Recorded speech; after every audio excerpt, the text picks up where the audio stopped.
Ito tayong champurado.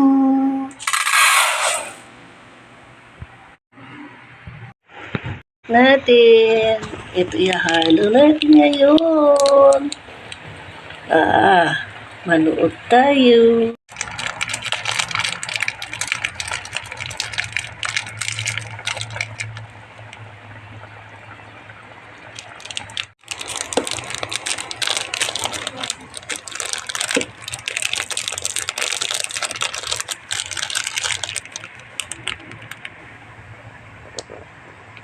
Watch and learn.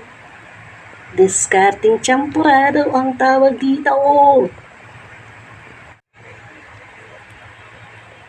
Yan natin siyang kumulo at magtunaw. O, diba? What you can do with Cloud9 is champurado. Let's see what it looks like. Champurado E. Cloud9, the Campanilla Overload. Ang mga nanay, mga lola, mga ate, diskarte sa Cloud9. Pwede kang gumawa ng champurado, masarap. Add sugar. Ayan, kailangan na tayo makapamili. Konti lang ang sugar. Di pa tuyo ang kanyang garapon, kaya nandyan sa plastic yan.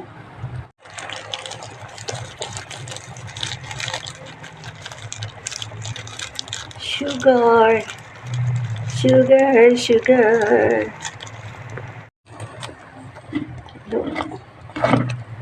Sarap na.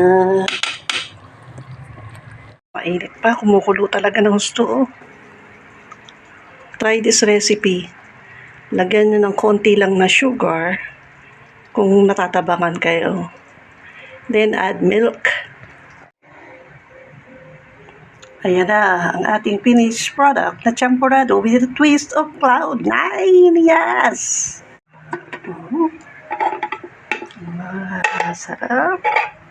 Haluan natin ng evaporated milk.